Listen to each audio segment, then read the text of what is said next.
앞으로 대시 아크릴릭 메타아크릴릭의 고압 상거동에 대해서 말씀드릴 서울대학교 응용하고 연습생 오시대입니다. 일단 저희가 실험의 대상으로 삼은 물질에 대해서 좀 설명을 드리면 기본에 갖고 있는 이제 아크릴릭 구조에 끝에 하이드로카본이 붙어있는 것을 말단기에 8개가 모두 불소로 치환된 퍼프로 RPB가 치환된 모노머들입니다. 저희가 이 아크릴레이트와 메타아크릴레이트 두 가지에 대해서 카본 다이옥사이드와 고압 상거동이 어떻게 되나에 관한 측정을 했습니다. 저희가 이러한 물질에 대해서 관심을 가지게 된 이유는 이미 잘 알려졌듯이 추인기 유체가 기존의 추출이라든가 이런 부분에서 점점 응용 범위가 넓어지면서 이 폴리머 분야에서도 폴리머를 합성하는 용매로 쓰거나 폴리머를 프로세싱할 수 있는 용매로 쓰이는 많은 연구들이 기존의 무단 소변체를 배치해서 많이 이루어지고 있습니다. 특히 추인기 이산화탄소 같은 경우에는 여러 가지 폴리머들 중에 아몰포스 플로로폴리머나 실리콘 계열 폴리머나 그다음에 옥사이드 계열의 일부 폴리머에 대해서는 상당히 좋은 용매도를 나타내는데 이 아몰포스 플로로폴리머에 대해서 추인기 이산화탄소가 많은 장점을 가진 이유 중에 하나는 이런 폴리머를 기존에 가공하거나 합성하기 위해서는 클로로플로로카본 같은 좀 톡식한 솔벤트를 그만 용해가 되기 때문에 그런 솔벤트들을 사용해서 합성을 해야 되겠지만 이 추인기 이산화탄소가 이 아몰포스 플로로폴리머에 대한 용해도가 상당히 좋기 때문에 이 아몰포스 플로로폴리머를 가공하거나 합성할 수 있는데 굉장히 많은 장점이 있습니다. 이때 그림에서 보여드린 것처럼 호모지너스 폴리머리제이션 같은 경우에는 처음에 추인기 X와 모노머와 이니시에이터 집어넣고 분업을 할 때도 호모지너스 페이지가 원페이지를 이루고 모든 중합이 이루어지고 난 다음에 생기는 폴리머도 추인기 X에 높기 때문에 처음부터 끝까지 호모지너스 폴리머리제이션이 진행돼서 중합이라는 면에서 살펴볼 때 굉장히 많은 장점이 있습니다. 일단 안정적으로 폴리머를 개연성에 합성할 수 있는 장점도 있고 그 다음에 키네티스 같은 거 해석하는데도 다른 것보다 훨씬 쉽습니다. 헤테로겐스 폴리머리제이션입니다. 그 다음에 최근에 이 불소의 분야에 대해서 사람들이 많이 연구하고 있는 거는 이 프리스테이션 폴리머리제이션인데 이 아몰포스 폴리머 같은 경우에는 추인기 이산화탄소에 굉장히 잘 녹지만 이 결정성 거분자, 그러니까 불소의 분야에서도 결정성이 굉장히 심하거나 아니면 아까 보여드린 구조에서 플로로알칸의 길이가 그렇게 길지 않을 경우에는 용해도가 그렇게 좋지 않아서 처음에는 역대급까지 소모해주는 스테이지를 이루지만 이 점점에서 중합이 진행됨으로써 생성된 폴리머들이 더 이상 추인기 이산화탄소에 녹지 않게 돼서 보시는 것처럼 밑에 이렇게 가라앉게 됩니다. 자, 이렇게 친전중합 같은 경우에는 이 분자량이라든가 그 다음에 모노머가 폴리머를 얼마나 변환하는 전환율 같은 것들이 이 폴리머와 모노머와 추인기 유체 이 세 개의 상거동에 따라서 굉장히 많이 좌우가 되고 결국은 저희가 이게 키네틱스 모델을 하는 데 있어서도 그런 상평 자료가 굉장히 필요합니다. 그래서 저희가 현재 실험실에서 이 중합에 대한 연구를 많이 하고 있어서 그런 정도 모델링 하는데 기초적인 자료를 얻기 위해서 이 퍼플로로 모노머와 CO2 시스템에 대해서 많은 관심을 갖고 지금 계속 상거동에 대한 연구를 진행하고 있습니다. 이렇게 합성된 플로로 아크릴레이트 폴리머들이 사용되는 것은 일단 불소의 고분자가 다른 고분자보다 갖는 가장 큰 장점은 서브스텐션이 굉장히 작기 때문에 이런 코팅 분야나 그다음에 물의 수청 같은 게 거의 없기 때문에 이런 발수 코팅 같은 데들에 굉장히 많이 쓰이고 또한 저희가 대상으로 삼은 모노머를 갖고 중합을 한 게 방 케이블에 올려있기도 합니다. 그 다음에 여기 스트레프 디스커스 폴리머나 그 다음에 네오 협성 같은 게 굉장히 좋은 코팅 같은 데 쓰이고 그 다음에 이런 플로로 아크릴레이트가 차세대 포토레지스트로 검토되고 있고 그 다음에 폴리플로로 아크릴레이트가 추인 계산에서 분산 중합을 할 때 헤테로젠스 폴리머리제이션을 할 때 굉장히 이펙티브한 디스퍼전트, 그러니까 분산제 중에 하나입니다. 이런 걸로 많은 연구가 좀 여러 다방면에서 진행이 되고 있습니다. 저희가 실험을 한 장치는 벨력을 블루셀인데 이 장치는 맥기오 교수님께서 처음에 이제 이런 유해 장치들을 개발해서 많은 연구를 진행하셨고 국내에도 여러 랩이 비슷한 장치를 갖고 있습니다. 저희도 크게 다를 바는 없는데 저희는 워킹 플루이드로는 물을 사용했고 물의 압력을 간접적으로 측정함으로써 내부 압력을 측정하였고 다른 장치랑 조금 다르다면 그냥 컴퓨터를 이용해서 여기 있는 동영상을 갖다 이렇게 캡처할 수 있는 거에 기존에 알려진 것 크게 다른 게 없습니다. 이 밸류able 볼륨셀을 썼을 경우의 장점은 샘플링을 하지 않아도 그리고 눈으로 자기가 페이지 변화를 볼 수 있다는 장점이 있는 반면에 이게 하나의 규정에 대해서 한 번에 측정을 할 수 있기 때문에 굉장히 실험을 하는 면에서는 노동 지각들이 굉장히 힘든 편입니다.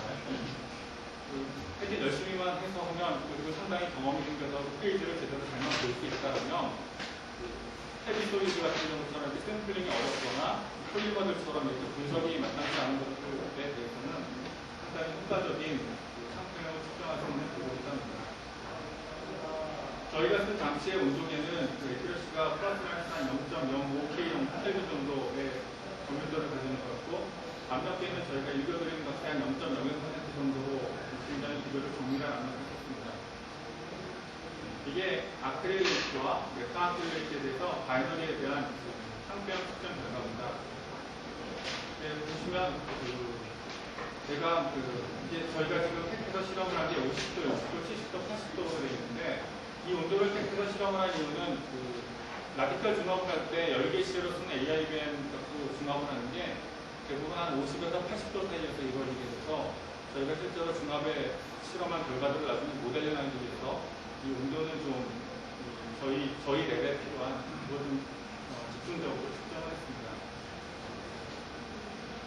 네, 아크릴레이트와 메타아크릴레이트 두 개를 비교해보면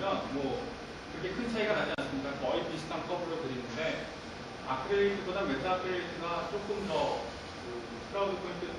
버블 포인트가 약간 더 높게 나타나는데 두 개에 대한 보일링 포인트나 인계 성수 값들이 알려져 있지는 않지만 구조를 봤을 때는 이게 좀 더 헤비하니까 약간 더 위축되어 있는 게 저희가 예상한 것과 다르지는 않은 것 같습니다. 그 다음 하나의 비교를 보여드릴 거는 아까 보여드린 게 이 뒤에 달린 것이 모두 이제 카본 수만 치면 모두 10개의 카본 중에 마지막 말단 8개가 모두 불소를 취하는 건데 이게 모두 하이드로겐으로 되어 있으면 데시라크릴레이트입니다.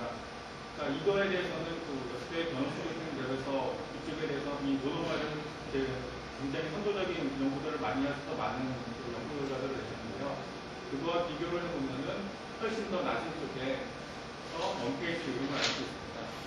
그러니까 저희가 흔히 사용하고 있는 이 아크릴리트 구조에서 그 일부를 갖다가 불소를 치환을 시킴으로써 초인기입자를 이용해서 그 분자를 합성하거나 가공할 때 모노모드 마찬가지지만 폴리머 같은 경우에는 훨씬 더 차이가 많이 나게 됩니다. 훨씬 더 낮은 압력에서 오퍼레이션이 가능하고 물성을 제재할 수 있고 또한 불소가 갖고 있는 매호형성이라든가 그다음에 낮은 서비스 텐션이라든가 이런 여러 가지를 활용해서 좀 더 많은 어플리케이션이 가능하리라 생각합니다. 지금 실험한 것은 이제 모델링하기 위해서 흔히 맥큐그룹이나 변원투교스팅 그룹에서는 역시 모노머 같은 경우에 제일 모델링하는 데 문제가 이중결합이 있기 때문에 굉장히 열에 취약해서 큐비피케이션 오브 스테이트를 쓸 때 필요한 인계성수 같은 것들이 제대로 알려져 있지 않습니다. 보통 대부분의 모노머에 대해서도 보일링 포인트조차 알기가 그렇게 쉽지가 않습니다. 네, 저희가 대상으로 삼은 상대방 형식은 펜더베스 인계성 오브 스테이트를 썼고 믹싱물은 변절가스 넌필드 믹싱물에 바이너리 파라미터 2개가 있는 것 같습니다. 저희가 얻어지는 데이터가 조성과 온도와 압력의 데이터이기 때문에 저희는 X와 T를 이용해서 P와 Y를 계산하는 버블 P 알고리즘으로 계산을 했고 그때 오브젝트 펑션으로는 실험으로 구한 P 값과 압력 값과 계산으로 구한 것을 최소한으로 오브젝트 펑션으로 썼고 에라는 노티미스키와 레러티브 데비에이션을 사용해서 표시했습니다. 이때 옵티미제이션 알고리즘으로는 마크업 알고리즘을 사용했습니다. 저희가 흔히 지금까지 제일 많이 보고된 게 조백 메소드의 공부에서 모노머나 폴리머들의 인계상수를 추산해서 성표형을 코릴레이션하는 게 가장 보편적으로 쉬운 방법인데 저희가 조백 메소드를 써가지고 계산을 했을 경우 상당히 잘 맞지 않았습니다. 왜 그럴까를 이렇게 쭉 생각을 해보다가 저희가 대상으로 쓴 모노머가 이제 이런 식으로 생겼는데 크게 한 3덩어리 정도로 나눠서 보다 보면 첫 번째 아크릴레이트와 메타아크릴레이트 물론 이 안에 이제 좀 더 작은 구조로 쪼갤 수 있겠지만 특히 이런 부분이 있고 그다음에 중간에 있는 RTB가 있고 그다음에 퍼플로어 RTB가 있습니다. 근데 불행하게도 이 모노머에 대해서조차 실험값이 제대로 알려져 있는 게 없고 대부분이 그룹 컨트리뷰션에 의한 에스티메이션 값들이라서 이게 과연 실제 갖고 얼마나 정확한지에 대해서 판단할 근거가 없습니다. RTB는 간단한 거니까 크게 고려 대상을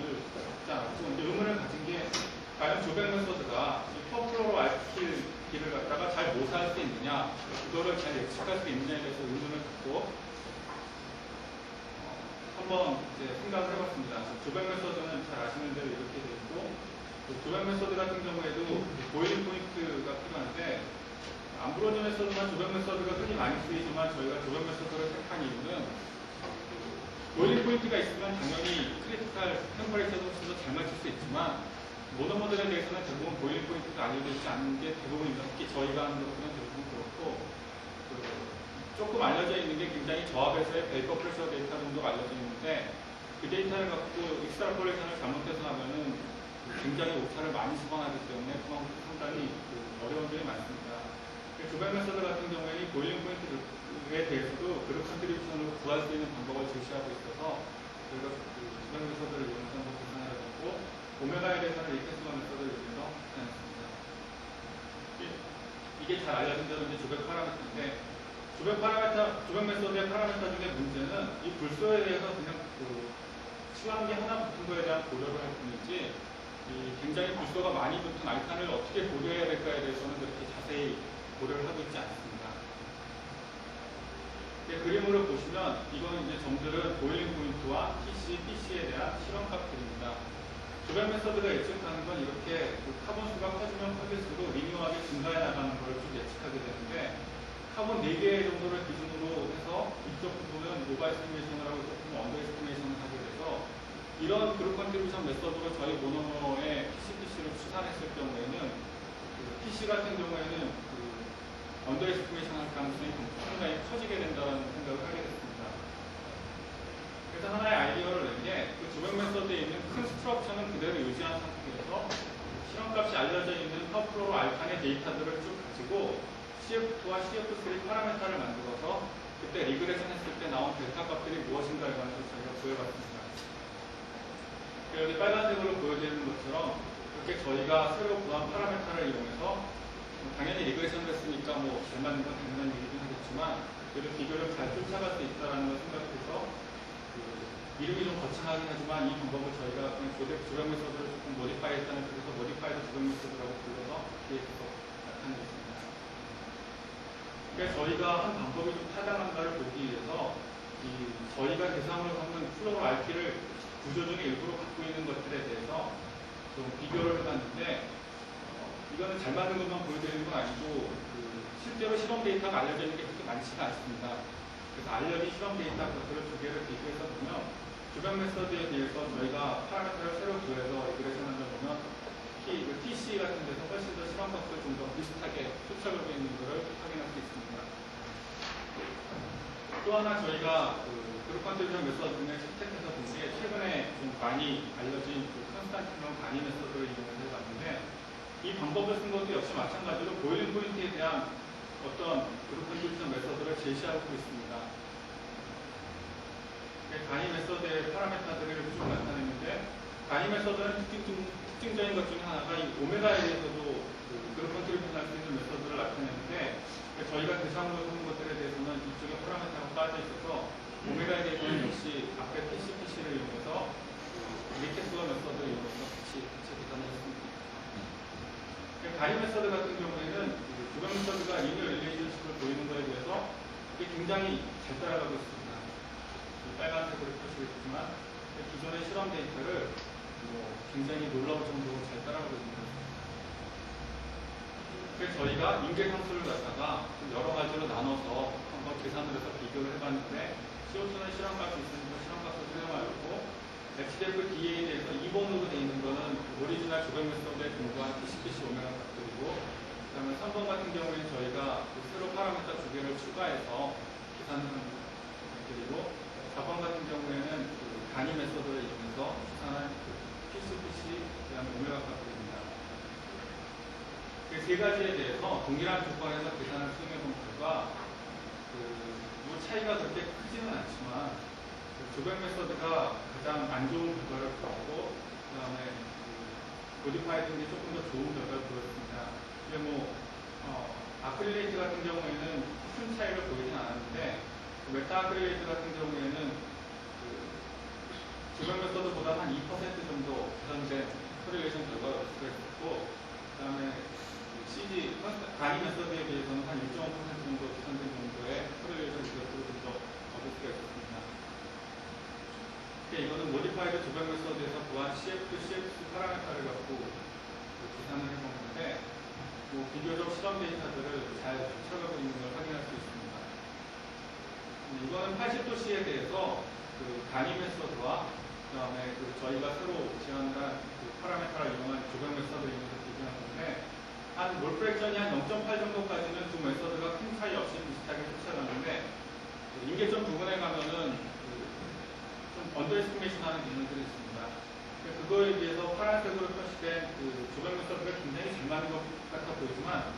자세히 보면은 이거 같은 경우에는 임계점 부분까지 굉장히 잘 쫓아가는데 임계점 부분에서 계산 수렴이 잘 안 돼서 약간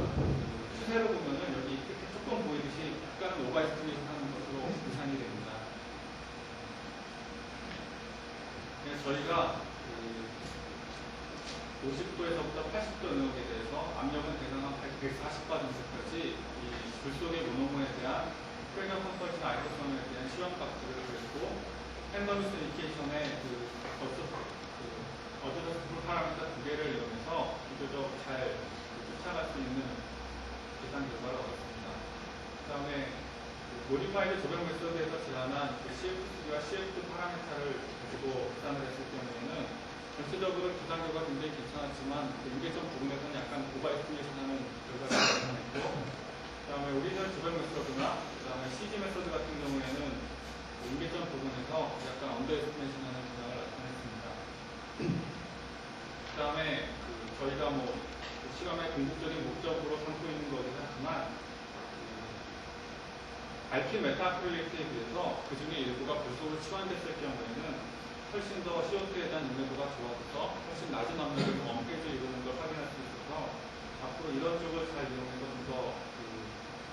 메타아크릴레이트의 계집이라든가 그 다음에 저희가 새로운 부분들 합성한다든가 아니면은 상병 데이터를 이용해서 나중에 주말도 전도전에 미완된 모노머드를 제거할 수 있다는 데 대한 기본적인 자료가 되는 상병 데이터를 얻을 수가 있었습니다. 개인적으로 생각하는 이 세 번째 이런 하나 오버에스티메이션하고 하나 언더에스티메이션 하는 거에 대해서 그 이유가 뭘까요 생각해 보면은 일단 제가 처음으로 대상으로 삼은 것 자체가 앞에 부분들은 다 놔두고 맨 끝에 퍼프로 알칸기에 대해서만 물론 그게 굉장히 큰 영향을 주는 것 같지만 그게 제대로 잘 계산이 되고 있는가에 관해서 살펴봤는데 앞에 모노머 부분에 대해서도 좀 더 검증을 해야 될 것 같은데 현실적인 방법으로는 그 모노머 부분에 대한 시각값이 없기 때문에 이거와 비슷한 방법으로 좀 더 나은 코릴레이션을 얻는 게 실제로는 지금 뚜렷한 방법이 없는 편입니다. 아마 그쪽 부분 때문에 실제라는 게 좀 이상한 말이긴 하지만 좀 더 아주 굉장히 계산 결과가 좋으려면 PC가 특히 이 모디파이드 조별 메서드에서 예측한 것보다는 조금 낮아야 될 것 같고 그 다음에 CG 메서드에서 예측한 것보다는 조금 높아야 될 것 같은데 그거에 대해서는 이제 더 이상의 현재로는 나아지는 바가 없지 못하고 있습니다. 이상입니다.